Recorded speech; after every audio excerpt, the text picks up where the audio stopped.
সাপে কামোৰাৰ ফলত মানুহৰ মৃত্যু নহয়, মৃত্যু হয় অসাৱধানতা আৰু অৱহেলাৰ ফলত। সাপে কামোৰাৰ পিছত এইকেইটা কাম ভুলতো নকৰিব, নহ'লে হ'ব পাৰে ভয়ংকৰ বিপদ। জানি লওক সাপে কামোৰাৰ পিছত কোনবোৰ কাম কৰিব লাগে আৰু কোনবোৰ নালাগে। সৰ্পদংশন জনস্বাস্থ্যৰ এটা অৱহেলিত বিষয়। আমাৰ দেশত সৰ্পদংশনৰ ফলত বছৰি প্ৰায় ৪৫,০০০ লোক মৃত্যুমুখত পৰে। বহুত লোক জীৱনলৈ ঘূণীয়া হয়, কিন্তু এই হিচাপটো সিমান বিশ্বাসযোগ্য বুলি ক'ব নোৱাৰি, কাৰণ বহু লোকে চিকিৎসালয় নাপায়গৈ, ওজা বেজৰ হাততে মৃত্যুমুখত পৰে আৰু এই দুঃহিচাপ চৰকাৰে নাপায়। মাত্ৰ ২২% লোকেহে চিকিৎসালয়লৈ আহে। সাপে কামুৰিলে কি কৰিব লাগে আৰু কি কৰিব নালাগে। সাপে কামোৰা এটা অতি বিপদজনক ঘটনা, যাৰ পৰা সঠিক সময়ত উপযুক্ত চিকিৎসা নাপালে মৃত্যু ঘটিব পাৰে। সাপে কামুৰিলে কামোৰা সাপটো বিষাক্ত নে বিষাক্ত নহয় সেইটোৱে নিৰ্ধাৰণ কৰে কিমান গুৰুত্বপূৰ্ণ পদক্ষেপ ল'ব লাগিব। কিন্তু সাপে কামোৰাৰ পিছত প্ৰাথমিক সহায়ৰ দিশত কিছুমান নিৰ্দিষ্ট নিয়ম আছে, যিবোৰ মানি চলিলেহে বিপদ সিমান বেছি হ'ব নোৱাৰে। সাপে কামুৰিলে কি কৰিব লাগে আৰু কি নকৰিব লাগে সেয়া জনা উচিত। সাপে কামুৰিলে দৌৰা-দৌৰি কৰা বা উত্তেজিত হ'ব নালাগে।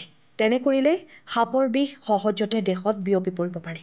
সাপে কামোৰাৰ প্ৰধান লক্ষণবোৰ হ'ল কামোৰাৰ ঠাইত দুটা দীঘলীয়া দাঁতৰ চিন দেখা পোৱা যায়। কামোৰাৰ স্থান ফুলি উঠা, ৰঙা বা বগা হোৱাটো সাধাৰণ। কামোৰাৰ ঠাইত তীব্ৰ বিষ হয়, ক্ৰমান্বয়ে মূৰৰ বিষ, বমি আৰু ক্ৰমে সৰ্বশৰীৰত বিষ বিয়পি পৰে। বিষাক্ত সাপে কামুৰিলে শৰীৰত বিষৰ প্ৰভাৱত উশাহৰ অসুবিধা, হৃদস্পন্দনৰ গতি বঢ়া বা হ্ৰাস পোৱা আদি সমস্যাৰ সৃষ্টি হ'ব পাৰে। সাপে দংশন কৰিলে কি কৰিব লাগে? অসাৱধানবশতঃ বা অকস্মাতে সাপে কামুৰিলে প্ৰথম কামটো হ'ব শান্ত হৈ থাকিব লাগে। সাপে কামোৰাৰ পিছত আতংকিত হ'ব নালাগে। আতংকিত হ'লে হৃদযন্ত্ৰৰ গতি বাঢ়ি বিষ শৰীৰৰ আন অংগলৈও বিয়পি যাব পাৰে। সেয়ে সাপে কামোৰা ব্যক্তিজনক সাধ্যমতে শান্ত আৰু স্থিৰ ৰাখিবলৈ চেষ্টা কৰিব লাগিব। অসাৱধানবশতঃ বা অকস্মাতে সাপে কামুৰিলে চিকিৎসালয়লৈ সোনকালে যাওক।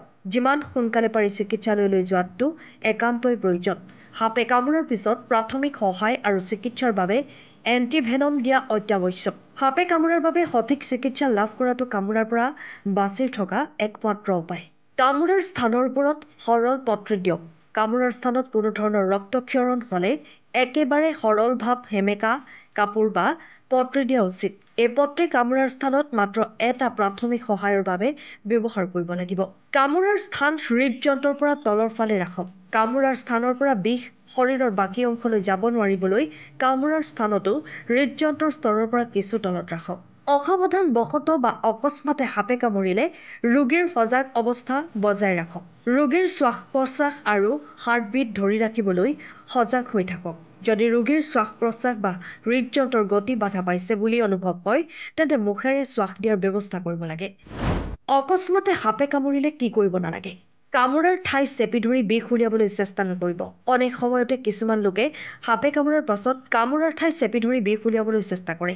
ই একেবাৰে ভুল কাৰ্য। কামোৰাৰ স্থানৰ পৰা বিষ উলিয়াব নালাগে আৰু এনে কৰাৰ ফলত ক্ৰমশঃ তেজত বিষ মিশ্ৰিত হ'ব পাৰে। সাপে কামুৰিলে কামোৰাৰ স্থান কাটি দিয়া বা পোৰা উচিত নহয়। প্ৰাচীন বিশ্বাস অনুসৰি কিছুমান মানুহে কামোৰাৰ ঠাই কাটি দিয়া বা সেয়া পোৰাৰ কথা ভাবে, কিন্তু ই একেবাৰে ভুল আৰু জনস্বাস্থ্যৰ বাবে ক্ষতিকাৰক। এনে পদক্ষেপে যথেষ্ট ক্ষতি কৰিব পাৰে।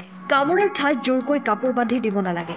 কোনো ধৰণৰ ৰছী, কাপোৰ বা অন দ্ৰব্যৰে কামোৰাৰ স্থানত জোৰকৈ বান্ধি দিয়া উচিত নহয়। অধিক চাপ দিলে তাত তেজৰ সঞ্চালন বন্ধ হৈ বেয়া প্ৰভাৱ পৰিব পাৰে। সাপে কামোৰা ব্যক্তিজনক তৎক্ষণাত পানী বা আন খাদ্য খুৱাব নালাগে। লগতে কোনো ধৰণৰ লোকেল ট্ৰিটমেণ্ট বা ট্ৰেডিশ্যনেল ঔষধ ব্যৱহাৰ নকৰিব। কোনো ধৰণৰ পৰম্পৰাগত ঔষধ বা গাঁৱত প্ৰচলিত চিকিৎসা ব্যৱস্থা প্ৰয়োগ নকৰিব। মনত ৰাখিব, সঠিক চিকিৎসা মাত্ৰ আধুনিক চিকিৎসক আৰু চিকিৎসালয়ত লাভ কৰিব পাৰি। সাপে কামুৰিলে সঠিক পদক্ষেপ গ্ৰহণ কৰাটো আৰু চিকিৎসালয়ত সোনকালে যোগাযোগ কৰাটো অতি প্ৰয়োজনীয়। কামোৰাৰ পিছত আতংকিত হোৱা, ভুল চিকিৎসা পদ্ধতি গ্ৰহণ কৰা আদিৰ পৰা বিৰত থাকিব লাগে। কামোৰাৰ স্থানত একেবাৰে সামান্য সজাগতা আৰু সঠিক প্ৰাথমিক চিকিৎসাৰ ব্যৱস্থা গ্ৰহণ কৰিলেহে সাপে কামোৰাৰ পৰা নিৰাপদে মুক্তি পাব পাৰি। সেয়ে মনত ৰাখিব, সাপে কামোৰা যদিও এক গুৰুত্বপূৰ্ণ পৰিস্থিতি, সঠিক পদক্ষেপ গ্ৰহণ কৰিলে জীৱন ৰক্ষা কৰিব পৰা যায়।